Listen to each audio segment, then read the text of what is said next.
بالله من الشيطان الرجيم. بسم الله الرحمن الرحيم. يا صاحبي السجن أما أحدكما فيسقي ربه خمرا وأما الآخر فيصلب فتأكل الطير من رأسه قضي الأمر الذي فيه تستفتيان. وقال للذي ظن أنه ناج منهما اذكرني عند ربك فأنساه الشيطان ذكر ربه فلبث في السجن بضع سنين. صدق اللہ العظیم.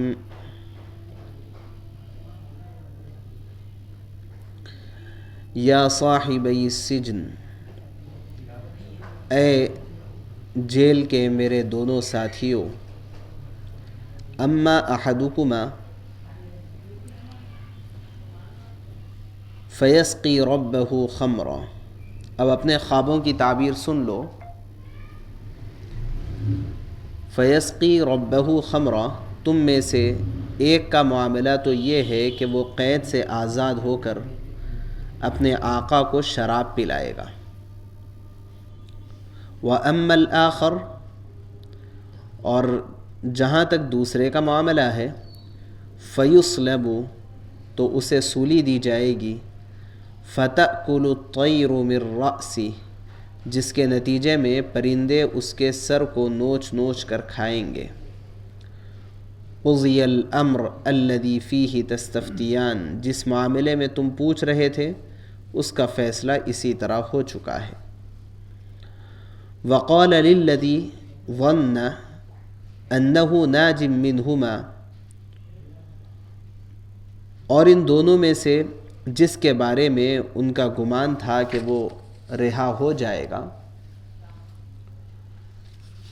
اس سے یوسف علیہ السلام نے کہا اذکرنی عند ربک، اپنے آقا سے میرا تذکرہ بھی کر دینا. فَأَنْسَاهُ الشَّيْطَانُ، پھر ہوا یہ کہ شیطان نے اس کو یہ بات بھلا دی. فَأَنْسَاهُ الشَّيْطَانُ ذِكْرَ رَبِّهِ، شیطان نے اس کو یہ بات بھلا دی کہ وہ اپنے آقا سے یوسف علیہ السلام کا تذکرہ کرتا. فَلَبِثَ فِي السِّجْنِ بِضْعَ سِنِينَ، چنانچہ وہ کئی برس اور قید خانے میں رہے.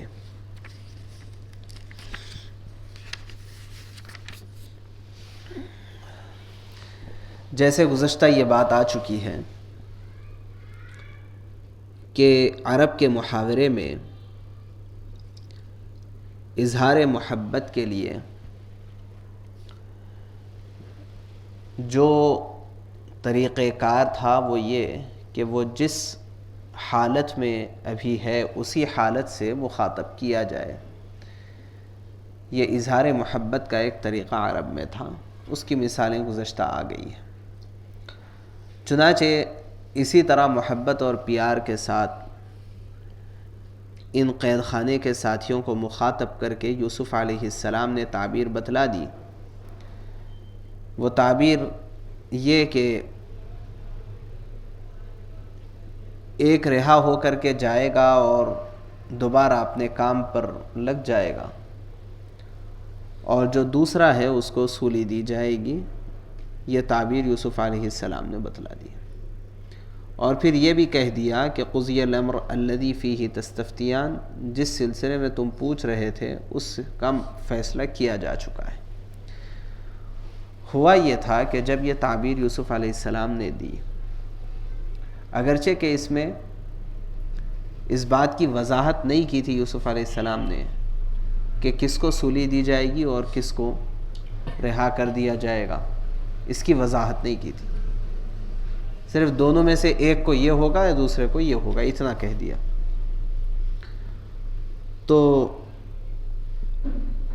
یہ سن کر کے ایک شخص مکر گیا.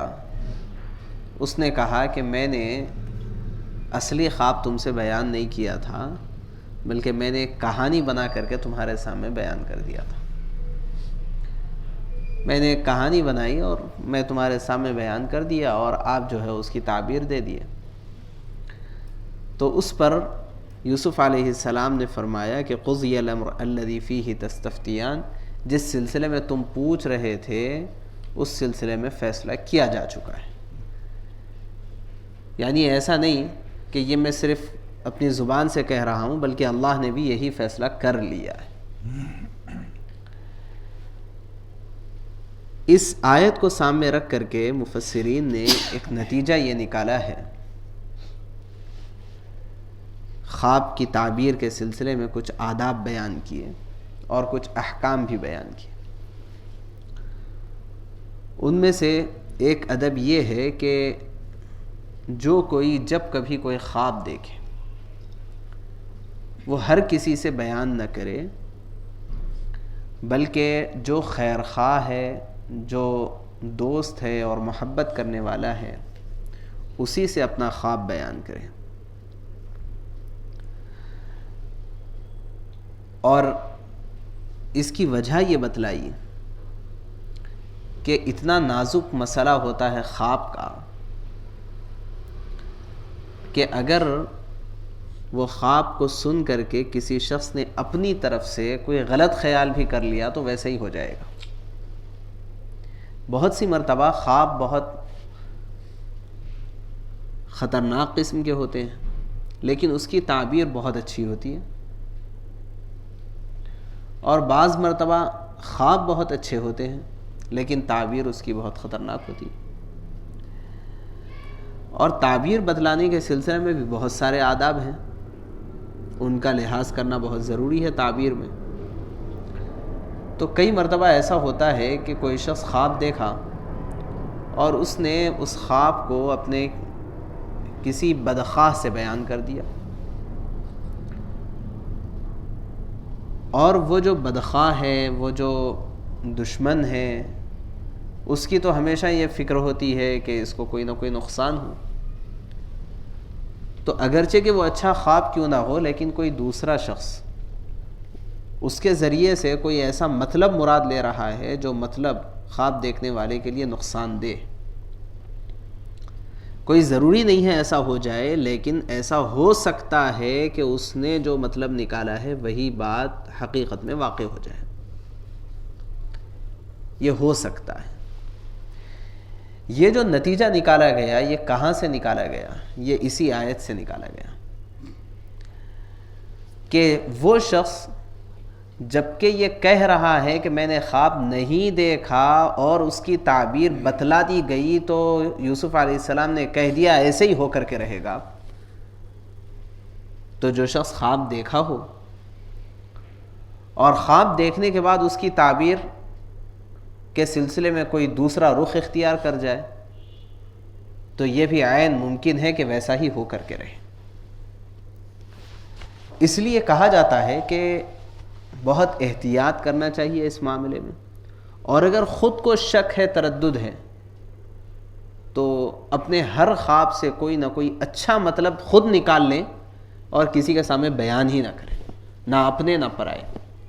سب سے بہتر طریقہ تو یہ ہے، ہم جو بھی دیکھیں اس کو کسی نہ کسی اینگل سے کسی اچھے کام کے اوپر محمول کر لیں اور کسی سے بیان ہی نہ کریں.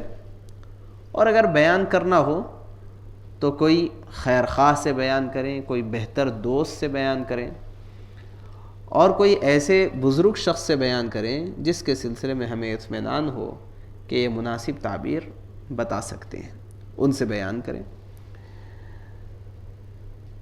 ان لوگوں نے بھی جو بیان کیا تھا وہ حضرت یوسف علیہ السلام سے بیان کیا تھا، اور حضرت یوسف علیہ السلام وہاں کے ماحول میں سب سے بزرگ ترین شخصیت تھی. اس لیے یہ کہا جاتا ہے کہ اگر کوئی شخص خواب کے سلسلے میں جھوٹ بھی کہہ دے کہ یہ میرا خواب ہے، اور خواب دیکھے بغیر جھوٹ بھی کہہ دے، اس کے باوجود بھی اگر تعبیر بتلا دی جائے تو اس کے مطابق اس کے ساتھ معاملہ ہو جائے گا. یہ بہت نازک مرحلہ ہوتا ہے. اچھا، یہ نازک مسئلہ اس وجہ سے بھی ہے کہ ایک حدیث میں ہے کہ رسول اللہ صلی اللہ علیہ وسلم نے فرمایا ہے، بہت سارے لوگ جو سیدھے سادھے پراگندہ بال ہوتے ہیں، سیدھے سادھے ہوتے ہیں، پراگندہ بال سے اس کو تعبیر کیا گیا ہے، یعنی انہیں اپنے آپ کے سلسلے میں بھی بہت زیادہ یہ خیال نہیں رہتا کہ مجھے ایسے بن سنور کر کے رہنا چاہیے. لو اقسم علی اللہ لابرہ، ایسے سیدھے سادھے لوگ بہت سارے ایسے ہوتے ہیں کہ وہ اگر کوئی قسم کھا لیں اللہ کی تو اللہ تبارک و تعالی نظام کائنات کے خلاف بھی اس قسم کا بھرم رکھ لیتے ہیں، اور ان کی قسم کو بچانے کے لیے اللہ تبارک و تعالی نظام عالم کو تبدیل کرتے ہیں. لو اقسم علی اللہ لابرہ. بعض لوگوں کی زبان کے اندر اتنی تاثیر ہوتی ہے اور زبان میں اس قدر جو ہے جان ہوتی ہے کہ اللہ تبارک و تعالیٰ کے نزدیک ایسی زبان کی بڑی قدر و قیمت ہوتی ہے. چنانچہ اسی کے نتیجے میں اگر وہ اچھا بولتے ہیں تب بھی ویسا ہی ہو کر کے رہتا ہے، اگر وہ برا بولتے ہیں یعنی بد دعا دیتے ہیں تب بھی ویسا ہو کر کے رہتا ہے. لیکن جو لوگ ایسے رہتے ہیں وہ اپنے زبان پر بہت کنٹرول رکھتے ہیں، ایسا نہیں کہ وہ جس کو چاہے اس کو برا کہہ دیں، ورنہ ان کی زبان میں اتنی تاثیر ہی پیدا نہیں ہوگی. تو خواب کی تعبیر بتلانے والے بھی عام طور پہ بزرگان دین ہوتے ہیں، تو ان کی زبان کے اندر بھی ایسا ہی اثر ہوتا ہے. اس وجہ سے اس بات کا بہت خاص خیال رکھنے کی ضرورت ہے کہ خواب کی تعبیر کے سلسلے میں بہت احتیاط برتیں. اب وقال للذی ظن انہ ناج منہما اذکرنی عند ربک. یوسف علیہ السلام نے تعبیر تو بتلا دی،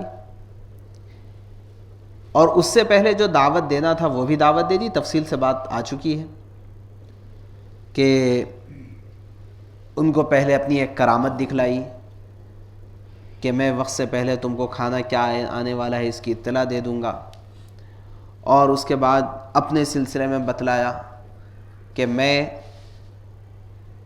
جو عبادت کر رہا ہوں وہ اپنے آبا و اجداد کی عبادت نہیں، اللہ کی عبادت کر رہا ہوں. میرے آبا و اجداد بھی اپنے سلسلے میں اپنا تعارف کروایا، اس کے بعد اللہ کا تعارف کروایا. اس کے بعد انہی سے پوچھا کہ کئی خدا بہتر ہے اس دنیا میں یا ایک خدا بہتر ہے، انہی سے پوچھا. اس کے بعد انہیں دعوت دی. اس کے بعد آ کر کے پھر ان کی تعبیر بتلائی. وہ پوچھنے تو آئے تھے تعبیر، لیکن یہ سارے مراحل سے گزار کر کے ان کو تعبیر بتلائی. یہ پورا جب نظام مکمل ہو گیا تو اس کے بعد ایک بات یوسف علیہ السلام نے یہ بھی کہہ دی کہ دیکھو جب تم رہا ہو کر کے جاؤ گے بادشاہ کے پاس تو وہاں میرا بھی تذکرہ کر دینا. اس بات کے دو پہلو ہیں، سمجھنے کے ہیں. عام طور پہ ہوتا یہ ہے کہ شیطان ہم کو صرف اس ایک پہلو کی جانب ہی متوجہ کرتا ہے دماغ کو، جو پہلو یا تو دوسرے درجے کا ہوتا ہے یا وہ پہلو مراد اور مقصود نہیں ہوتا. دماغ کو شیطان اسی پہلو کی جانب متوجہ کرتا ہے. اس وجہ سے ہمیں دونوں پہلوؤں کو سمجھنے کی ضرورت ہے. حضرت یوسف علیہ السلام نے خواب کی تعبیر بتلانے کے بعد اپنے ان دونوں ساتھیوں سے کہا کہ جب تم بادشاہ کے پاس واپس جاؤ گے تو وہاں میرا بھی تذکرہ کر دینا. یہ جو جملہ یوسف علیہ السلام نے کہا اس کا ایک پہلو تو یہ ہے کہ ان کو اس بات کا یقین دلانا تھا کہ میں نے جو خواب کی تعبیر بتلائی ہے 100% سچی ہے، کہ تم جاؤ گے وہاں پر، اس کا یقین دلانا تھا 100% سچی. جیسے کہ یوسف علیہ السلام نے پیچھے اس بات پر یقین دلایا تھا کہ میں جو کہتا ہوں وہی سالن تمہارے پاس موجود رہتا ہے. اپنی کرامت بتلائی، اپنا معجزہ دکھلایا. ایسے ہی خواب کی جو تعبیر بتلائی تھی وہ خواب کی تعبیر اتنی حد تک سچی ہے، اس کو بتلانے کے لیے یہ بھی کہہ دیا کہ دیکھو جاؤ گے اب تم تو وہاں تک رسائی کو سمجھانا مقصود. وجہ کیا تھی کہ جب حضرت یوسف علیہ السلام کی بات کی اتنی سچائی اور خواب کی تعبیر کے اندر اس حد تک حقیقت ان کو سمجھ میں آ جائے گی، تو یہ خواب کی تعبیر کی بنیاد جن باتوں پر یوسف علیہ السلام نے رکھی ہے وہ بنیادیں مضبوط ہو جائے گی، اور وہ دعوت ہے پیچھے، اللہ کی دعوت دی ہے، ایمان کی دعوت دی ہے، کہ اگر ان کو میری بات کا اس حد تک یقین ہو جائے گا تو اس سے پہلے میں نے جتنی باتیں انہیں سمجھائی ہیں وہ ساری باتیں سمجھ میں آ جائیں گی۔ اور اسی وجہ سے یوسف علیہ السلام نے اس کو بیس بنایا اور اس کے بعد خواب کی تعبیر بتلائی، تاکہ خواب جب سچا سمجھ میں آ جائے گا تو وہ باتیں جن کے اوپر اس کی بنیاد رکھی گئی ہے وہ ساری باتوں کی جانب ان کا ذہن خود بخود چلنے لگے گا کہ بھئی یہ تو بٹ ٹو بٹ جس طرح سے انہوں نے بتایا ہے ویسے ہی ہونے لگا ہے، تو اس سے پہلے انہوں نے کچھ اور بھی تو باتیں کی تھی، وہ بھی تو ہم کو سمجھنا چاہیے، غور کرنا چاہیے۔ ایک پہلو یہ ہے کہ یوسف علیہ السلام نے جو یہ کہا ہے کہ بادشاہ کے دربار میں میرا تذکرہ کر دینا جب تم جاؤ گے، اس سے یہ سمجھانا مقصود تھا کہ تم ضرور جاؤ گے وہاں تک تمہاری رسائی۔ ایک پہلو یہ ہے۔ دوسرا پہلو یہ بھی ہے کہ چونکہ یوسف علیہ السلام یہاں پر عرصے سے وقت گزار رہے ہیں اور بے گناہ تھے، اور یہ اصول ہے کہ اگر کسی شخص کی جانب سے غلط فہمیاں پھیل گئی ہو تو وہ غلط فہمیوں کا ازالہ کیا جائے۔ یہی وجہ ہے، آگے آئے گا، کہ جب بادشاہ نے خواب کی تعبیر سن کر کے، یہ تو ان لوگوں کی خواب کی تعبیر، آگے بادشاہ نے بھی خواب دیکھا، ایک بات آگے آ رہی ہے، اور خواب کی تعبیر یوسف علیہ السلام نے بتلائی، تو جب بادشاہ نے خواب کی تعبیر سن کر کے کہا کہ یوسف علیہ السلام کو کون ہے وہ بلا کے لاؤ، تو یوسف علیہ السلام نے انکار کر دیا نکلنے سے، میں نکلوں گا نہیں جب تک کہ وہ مسئلہ دودھ کا دودھ پانی کا پانی نہ ہو جائے جس معاملے میں مجھے جیل میں ڈالا گیا تھا، کہ وہاں پر قصور کس کا تھا۔ وجہ یہ ہے کہ آگے حضرت یوسف علیہ السلام کو بہت بڑی ذمہ داری اٹھانی تھی، وہ بڑی ذمہ داری دعوت کا کام تھا، اور جو آدمی داعی ہوتا ہے اس کی جانب سے اگر غلط فہمیاں لوگوں کے دلوں میں ہو تو لوگوں کے اوپر اس کی بات کا اثر نہیں ہوگا۔ اس لیے پہلے یوسف علیہ السلام نے کہا کہ جاؤ، جا کر کے پہلے اس مسئلے کو حل کرو کہ قصوروار کون تھے۔ اس وقت آ کر کے زلیخا نے کہہ دیا الآن حصحص الحق وانا راودته عن نفسه، اس نے اعتراف کر لیا، اقرار کر لیا، تفصیل سے بات آئے گی۔ ایسے ہی یہاں بھی یوسف علیہ السلام نے اسی اندرونی داعیے کے پیش نظر کہ میں بے قصور ہوں اور اتنے عرصے سے میں جیل میں ہوں، اس بات کا تذکرہ بادشاہ کے سامنے کر دینا، تاکہ یہ بے قصور ہونا سمجھ میں آئے گا تو آسانی کے ساتھ جس مقصد کے لیے اللہ نے بھیجا ہے وہ مقصد پر کام ہو سکے گا۔ اچھا، یہ بھی شاید پیچھے بات رہ گئی ہے کہ اگر ہم اس پر غور کریں کہ تکوینی نظام اللہ کا بظاہر ہم دیکھیں گے تو ایسا محسوس ہو رہا ہے کہ یوسف علیہ السلام تو قصوروار تھے نہیں اور جیل میں ڈال دیے گئے، تو بھئی ایسی ناانصافی کیوں ہوئی؟ اور اللہ نے بھی اس سلسلے میں، اللہ بھی خاموش ہے؟ کوئی آسمان سے فرشتہ نازل ہوتا، کوئی حالات ایسے بنتے کہ قصوروار جو ہے اس کو جیل ہو جاتی اور بے قصور آسانی سے جیل سے نکل جاتا، اور چند ایک آدھ سال 2 سال کا مسئلہ نہیں ہے، بضع سنین بول کے آگے آ رہا ہے، یعنی جب یہ رہائی ہو گئی، وہ رہائی کے بعد یوسف علیہ السلام بضع سنین رہے، تو پہلے سے کتنے سال رہے ہوں گے؟ بضع سنین کہتے ہیں 3 سے لے کے 10 تک کی گنتی کو بضع کہتے ہیں۔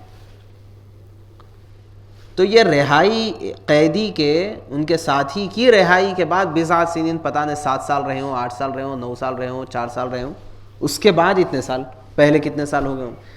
تو آخر کیا وجہ ہے کہ بھئی یہ بے قصور ہونے کے باوجود بھی اللہ نے بھی کوئی ایسے راستے نہیں بنائے جس کی وجہ سے یہ رہا ہو جائے. تو معاملہ یہ ہے کہ دراصل اللہ کے تکوینی نظام میں یہ بات ملحوظ تھی کہ یوسف علیہ السلام کو چونکہ آگے صرف نبوت کا کام لینا نہیں تھا بلکہ مملکت کا بھی کام اللہ کو لینا تھا، اس لیے ایک ایسی جگہ پہنچائے ہیں. اچھا ہوا کیا کہ یہ اپنا پورا بچپن اور پوری زندگی جو گزری ہے وہ تو محل کے اندر گزری ہے، شاہی زندگی گزری ہے. اب محل میں رہنے والے کو پتہ کیا ہے، گراؤنڈ ریالٹی کا اس کو اندازہ ہی نہیں رہتا کہ وہ تو سب اونچی اونچی چیزیں ہی دیکھ رہا ہے. اصل کیا ہے صورتحال ملک کی، لوگ کیسے ہیں، لوگوں کا مزاج کیسا ہے، نچلا جو طبقہ ہے وہ پورا چھٹا ہوا رہتا، اور جب تک اس طبقے کے سلسلے میں معلومات نہ ہو اس وقت تک صحیح حکومت نہیں ہو سکتی اور نہ ہی صحیح دعوت کا کام ہو سکتا ہے. چنانچہ اللہ نے اپنے تکوینی نظام کے تحت بے قصور ہونے کے باوجود بھی ایک ایسی جگہ یوسف علیہ السلام کو بھیج دیا جہاں پر ہر قسم کا ادنا سے ادنا آدمی وہاں پر مل جائے گا. سارے مجرمین وہاں پر موجود ہے، یعنی ملک کی نچلی سطح کی کیا حالت ہے وہ وہاں جا کر کے سمجھ میں آئے گی. اس کے علاوہ کوئی اور جگہ ایسی نہیں ہے جہاں جا کر کے سمجھ میں آئے، کیونکہ سارے مجرمین وہاں جمع ہیں. ایک بات، اب سارے مجرمین وہاں پر جمع ہیں تو ان مجرمین کے درمیان یعنی جو سب سے اعلیٰ طبقہ ہے اس کو تو ملئی بولیں گے، کریم بولیں گے، وہ بولیں گے. اب یہ سب سے نچلا جو طبقہ ہے اس کو کیا کہا جا سکتا ہے، تیل کا تلچھٹ، سارا میل. اب ان کے درمیان بھیج کر کے اب وہاں پر کام کرنے کے لیے اللہ نے مکلف بنا دیا، اور جو وہاں پر کام کر کے آ گیا اس کے لیے تو ساری دنیا کے اندر کام کرنا چٹکیوں میں ہو سکتا ہے، بائیں ہاتھ کا کھیل ہو جائے. وہ دراصل ایک بہت اہم ترین ٹریننگ پیریڈ تھا جس سے گزارنا اس لیے ضروری تھا کہ آگے ایک بہت بڑا کام لینا تھا.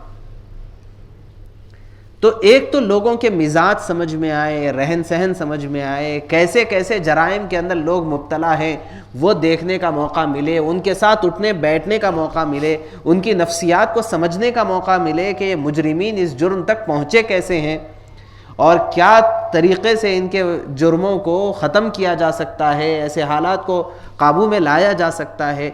یہ سارا نظام سمجھنا تھا. اس وجہ سے اللہ نے حضرت یوسف علیہ السلام کو ایسی جگہ پر بھیجا ہے تاکہ بعد میں نکل کر کے کام کر سکیں. اسی لیے ہمارے بعض بزرگان دین کا کہنا یہ ہے کہ بھئی ہم تو پہلے ہی سے اپنا یہ نظام العمل بنا کر کے تیار رکھتے ہیں کہ اگر خدا نہ خواستہ 1000 بار خدا نہ خواستہ اللہ نہ کرے طلب تو عافیت کرتے رہیں گے اللہ سے، لیکن اس عافیت کو طلب کرنے کے باوجود بھی اللہ کی مصلحت میں کچھ اور ہو اور ہمیں جیل جانا پڑے تو وہاں پر کیا کرنا ہے وہ بھی ہم پہلے سے اپنا نظام بنا کر کے تیار ہیں. ٹائم وہاں بھی جانے کے بعد ویسٹ نہیں کریں گے، روتے دھوتے پریشان ہوتے ڈپریشن میں وہ کچھ بھی نہیں. وہاں جا کے کیا کرنا ہے وہ بھی پہلے سے ہم نظام بنائے ہوئے ہیں اور ہوتا رہا ہے. کئی بزرگان دین وہاں سے ہو کر ہی آگے بڑھے، وہاں سے ہو کر کے آگے بڑھے. تو وہ کوئی ایسی بات نہیں ہے کہ جو ایک اچنبے کی بات ہو. تو یہ جو سوال پیدا ہوتا ہے کہ قصوروار نہیں تھے اس کے باوجود بھی کیوں چلے گئے، بھائی گئے لیکن وہاں بھی اللہ کو کام لینا مقصود تھا اور وہاں بھی بہت سارے کام کی ضرورت ہے. اس وجہ سے اللہ تعالیٰ بہت سی مرتبہ بہت اچھے لوگوں کو بھی اندر بھیجتے رہتے ہیں کیونکہ وہاں بھی تو کام کی ضرورت ہے. وہ بھی تو کام کا میدان ہے ایک بہت بڑا، اور اتنا بڑا کام کا میدان ہے کہ جو وہاں پر کام کر لیا وہ ہر جگہ کام کر سکتا ہے. اور وہاں پر بہت کام کے لوگ ہوتے ہیں، وہ اس معنی کر کہ جو شخص ملکی سزا، قانونی سزا معلوم ہونے کے باوجود بھی کہ سزا کیا ملنے والی ہے اس بات کے معلوم ہونے کے باوجود بھی جرم کا ارتکاب کر رہا ہے تو اس کا مطلب اندرونی اعتبار سے اس کے اندر اتنی جرت ہے، بہت جرت، اور یہ جرت کی بہت جگہوں پر ضرورت پیش آتی ہے، جرت والوں کی بہت ضرورت پیش آتی رہتی۔ تو کیا ہے یہ جو جرت ہے نا، ہوا بس یہ کہ یہ جرت غلط جگہ استعمال ہو گئی ہے، اگر ان کی تربیت ہو جائے گی تو یہی جرت صحیح جگہ استعمال ہونا شروع ہو جائے گی۔ اس لیے اندرونی جو صفات ہے ان لوگوں کی، وہ اندرونی صفات بہت قیمتی صفات ہے، بس اس کو تھوڑا سا مولڈ کرنے کی ضرورت ہوتی ہے۔ اسی وجہ سے رسول اللہ صلی اللہ علیہ وسلم نے فرمایا ہے، الناس معادن کمعادن الذهب والفضة خیارهم فی الجاہلیت خیارهم فی الاسلام۔ لوگ کانوں کی طرح ہے، کان، یہ کان نہیں، سونے چاندی کے جو کان ہوتی ہے وہ کان کی طرح لوگوں کے اندر کی صلاحیتیں ہیں۔ تو کان کا کیا مطلب ہے؟ کان کا مطلب یہ ہوتا ہے کہ جب وہاں سے کوئی دھات نکلنا شروع ہوتی تو پھر ختم نہیں ہوتی، ہمارے نکالنے کی طاقت ختم ہو جاتی، وہ دھات ختم نہیں ہوتی۔ تانڈور میں پتھر کے کانا دیکھے ہوں گے، پتھر نکالتے نکالتے ہم لوگ آ گئے تو نیچے تک چلے گئے، کیا ہوا بھائی یہاں سے اتنا پتھر نکالے، اچھا تو اس کے بعد کیا ہوا، اور ہے نا پتھر دکھ رہا نا، تو پتھر تو اور بہت ہے، مگر پتھر توڑ کے وہاں سے اوپر لائے تک جو خرچہ ہو جا رہا، وہ خرچے میں ہمارے کو کچھ بھی فائدہ نہیں رہ رہا وہ پتھر توڑ کے، اب اس لیے اب توڑنا ختم کر دی۔ کوئلے کی کان میں تو ٹرین چلتی، پوری ٹرین کان کے اندر چلے جاتی۔ مطلب یہ ہے کہ وہ دھات ختم نہیں ہوتی، ہمارے نکالنے کی جو صلاحیت ہے نا وہ صلاحیت ختم ہو جاتی۔ ایسے ہی بندے کے اندر جو صلاحیتیں اللہ کی جانب سے دی ہوئی ہیں، وہ صلاحیتوں کی کوئی انتہا نہیں ہے، یہاں جا کر کے ختم، مطلب چاند پہ پہنچ گئے تو اس کے آگے نہیں جاتا ہوں گا، وہ انچ ختم ہو جاتا ہوں گا بول کے، ویسا نہیں ہے اس کے آگے، مگر یہ ہے کہ وہ اپنی اس صلاحیت کو جتنا استعمال کرتا جائے گا اتنا آگے بڑھتا جائے گا۔ لیکن رسول اللہ صلی اللہ علیہ وسلم نے یہ مثال دینے کے بعد فرمایا، خیارہم فی الجاہلیہ خیارہم فی الاسلام۔ جاہلیت کے زمانے میں جو لوگ بڑے مقام پر فائز تھے، کس کے؟ جاہلیت کے اونچے مقام پہ فائز تھے، جہالت میں سب سے آگے تھے، اگر وہ اسلام میں داخل ہو جائیں گے تو اسلام میں بھی اسلام کے سب سے آگے مقام پہ پہنچ جائیں گے۔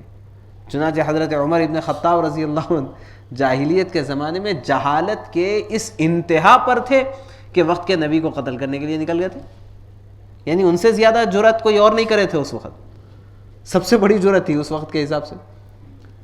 اسلام میں داخل ہو گئے، اور داخل ہو گئے تو پھر کتنا کام ہوا، پھر اتنا آگے نکلے کہ آدھی سے زیادہ دنیا کو انہوں نے فتح کیا اپنے زمانے۔ تو بات یہ ہے کہ وہ جگہ ایسی ہے جیل کی کہ جہاں پر بہت ہی زیادہ قیمتی لوگ ہیں، ان کی صلاحیتیں بہت قیمتی ہے، بس یہ ہے کہ غلط رخ پہ لگ گئی ہے، صحیح رخ دینے کی ضرورت ہے۔ اس وجہ سے اللہ تبارک و تعالیٰ اپنے تکوینی نظام کے تحت بہت سی مرتبہ بہت سارے اچھے لوگوں کو بھی وہاں پہنچاتے ہیں۔ وہاں پہنچانے کے لیے بہانہ چاہیے کچھ نہ کچھ، تو اب بہانہ بہت سارے یہاں دنیا والے بہت سارے جھوٹے باتوں کو بہانہ بنا کر کے بھیج دیتے ہیں، تو وہ کوئی نہ کوئی چیز بہانہ بن جاتی ہے، وہ پہنچ جاتے ہیں اور وہاں بہت سارا کام ہو جاتا ہے، اس کے بعد پھر وہاں سے بھی بہت سارے ہیرے نکل آتے ہیں۔ یوسف علیہ السلام کو بھی اسی تکوینی نظام کے تحت پہنچایا تھا، لیکن بہرحال یوسف علیہ السلام نے کہا تھا کہ دیکھو بادشاہ کے سامنے تذکرہ کر دینا کہ ایک بے قصور نوجوان بھی اندر پھنسا ہوا ہے، لیکن اللہ کی پلاننگ سب سے آگے رہے گی، سب سے بیسٹ پلانر اللہ تبارک و تعالیٰ ہے، اور اللہ کی پلاننگ کے سامنے ہمارے سارے پلان، ہماری ساری سوچیں بیکار ہیں۔ اسی لیے یہاں پر اس کی نسبت شیطان کی طرف کی گئی ہے، فَأَنْسَاهُ الشَّيْطَانُ ذِكْرَ رَبِّهِ، چونکہ اللہ کو یوسف علیہ السلام کو اور چند سال جیل میں رکھنا تھا، اس لیے اللہ نے شیطان کو ذریعہ بنا کر کے وہ رہا ہونے والے شخص کو، بادشاہ کے پاس پہنچنے والے شخص کے دماغ سے وہ بات بھلا دی، اسے یاد ہی نہیں آیا، وہ اپنا جا کے مست ہو گیا۔ کس نے تعبیر بتلائی تھی؟ کون سا نوجوان تھا جس کے ہم اس قدر گرویدہ تھے کچھ یاد نہیں آیا؟ فَأَنْسَاهُ الشَّيْطَانُ ذِكْرَ رَبِّهِ۔ تو اس کے نتیجے میں یوسف علیہ السلام اور چند سال جیل میں رہے۔ بہرحال جتنا عرصہ، یا تو یہ کہو کہ یوسف علیہ السلام کی تربیت کے لیے مقصود تھا، یا یہ کہو کہ یوسف علیہ السلام کے ذریعے جیل میں موجود قیدیوں کے لیے جتنا عرصہ درکار تھا اتنا عرصہ اللہ نے اپنی حکمت اور مصلحت کے تحت یوسف علیہ السلام کو وہاں پر رکھا، اور پھر جب وہاں سے یوسف علیہ السلام فارغ ہوئے تو پھر بہت بڑا کام ہوا، لیکن وہ فارغ بھی کیسے ہوئے اس کے لیے بھی اللہ نے ایک نظام بنایا کہ بادشاہ نے خواب دیکھا اس کے بعد، اور بادشاہ کا خواب ذریعہ بنا یوسف علیہ السلام کی رہائی کا۔ لیکن یہ خواب بادشاہ کو آنا، پھر بادشاہ پوچھنا، پھر ایک درباری کو یاد آنا، یہ ساری چیزیں ہے اللہ کی جانب سے ہی، لیکن دنیا چونکہ دارالاسباب ہے، اس وجہ سے اللہ تبارک و تعالیٰ اسباب کے ذریعے ان چیزوں کو آگے بڑھاتے ہیں۔ بہرحال اللہ سے دعا ہے اللہ ہم سب کو کہنے سننے سے زیادہ عمل کی توفیق نصیب فرمائے۔